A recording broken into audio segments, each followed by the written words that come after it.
Good morning. আজকে আমি ইডলি বানিয়ে দেখাবো। তার জন্য কি কি উপকরণ লাগবে এই যে বলে দিচ্ছি। প্রথমে আমি চাটনির উপকরণটা বলছি। এই যে পেঁয়াজ, আদা, কাঁচা লঙ্কা, তেঁতুল, ধনেপাতা আর বাদাম নিয়ে নিয়েছি। আর ফোড়ন দেওয়ার জন্য সর্ষে, শুকনো লঙ্কা আর কারি পাতা।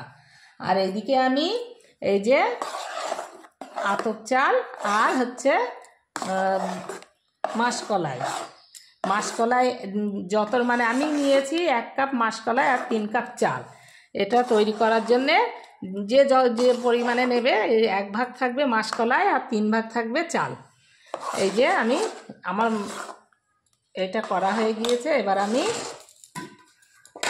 এই যে চাটনিটা আগে করে নেব বলে এইটা আগে আমি পিষে নেব। এই যে চাটনির জন্য আমার এই বাদাম, পেঁয়াজ, আদা, কাঁচা লঙ্কা, তারপরে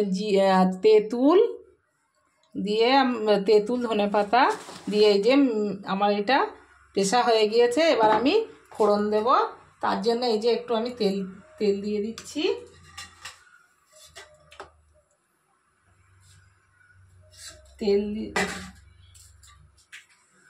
এই যে শুকনো লঙ্কা আর 1 চামচ সরষে দিয়ে এটা আমি ফোড়ন দিয়ে নেব। আর এই যে কারি পাতা, এই যে আমার ফোড়ন দেওয়া হয়ে গিয়েছে। এবার আমি এই যে চাটনিতে ঢেলে দিচ্ছি।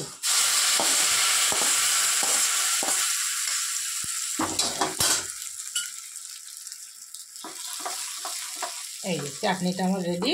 এবার আমি ইডলিটা শুরু করে দেব।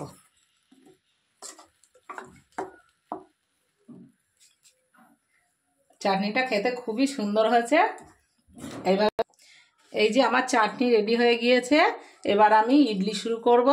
তার আগে যারা আমার এই চ্যানেলের নতুন দেখছেন তারা অবশ্যই আমার সাবস্ক্রাইব করে দেবেন। আর ইডলিটা এবার আমি তৈরি করতে এরপর ইডলিটা আমি শুরু করছি। ভিডিওটাকেও টানবেন না, আমার চ্যানেলে সমস্ত রকম রান্না দেখতে পাবেন। তবে এক এক করে এইগুলো সব দিয়ে দেবেন। দিয়ে এই যে আমার এদিকে জলও বসানো হয়ে গিয়েছিল, আমি এবার এক এক করে সব চাপিয়ে দেব। এই দেখুন আমার হয়ে গিয়েছে। এবার আমি এক এক করে সব তুলে নেব।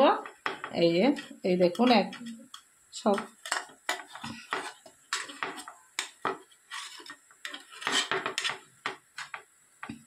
এই যে চামচ দিয়ে এইভাবে একটু করে তুলে নেবেন।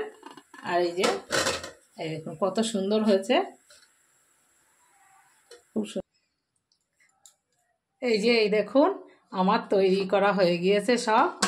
এটা খুবই সহজ, তাড়াতাড়ি হয়ে যায়। আপনারা সবাই বাড়িতে বানিয়ে খাবেন।